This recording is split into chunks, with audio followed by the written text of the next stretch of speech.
ہاتھوں اور پاؤں کے ناخن رات کے وقت یا شام کے وقت کاٹنا کیسا ہے؟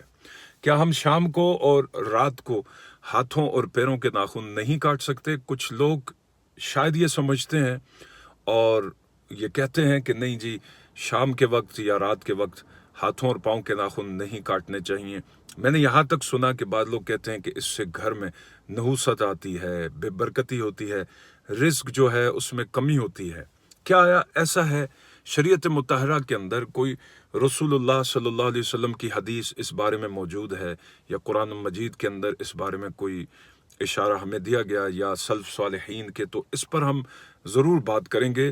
میں آپ سے یہی ریکویسٹ کروں گا کہ آپ اس ویڈیو کو آخر تک دیکھیے اور اس اہم مسئلے کو دوسروں کے ساتھ ضرور شیئر کیجیے، تاکہ آپ کے توسط سے جن تک یہ اہم اور قیمتی معلومات نہیں پہنچی ان تک پہنچے، اور آپ کا بھی بھلا ہو، میرا بھی بھلا ہو، ہم سب کا بھلا ہو، اور وہ بھلا جو ہے دنیا اور آخرت کی کامیابی کا ہے۔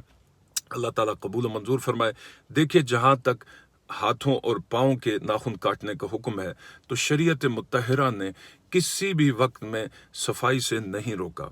آپ چاہے جو بھی آپ کو وقت میسر ہے اس میں آپ صفائی کریں، اور ہاتھوں اور پاؤں کی ناخنوں کی کٹائی جو ہے، یعنی کاٹنا جو ہے، یہ صفائی ہے، بہت بڑی صفائی ہے، کیونکہ ایک شخص اگر ان کی طرف توجہ نہیں دیتا تو وہ بہت سی بیماریوں کا شکار ہو سکتا ہے، بہت سی اسے ایسی مشکلات کا سامنا کرنا پڑ سکتا ہے صحت کے حوالے سے، کہ جو اس شخص کے لیے نہیں ہوتی کہ جو اپنی اس صفائی کا خیال رکھتا ہے۔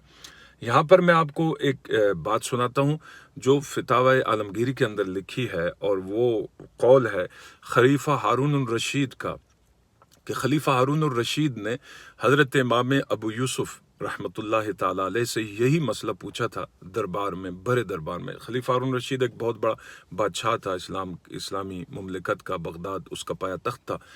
ہارون الرشید نے پوچھا کہ کیا رات کے وقت میں اپنے ہاتھوں پاؤں کے ناخن کاٹ سکتا ہوں؟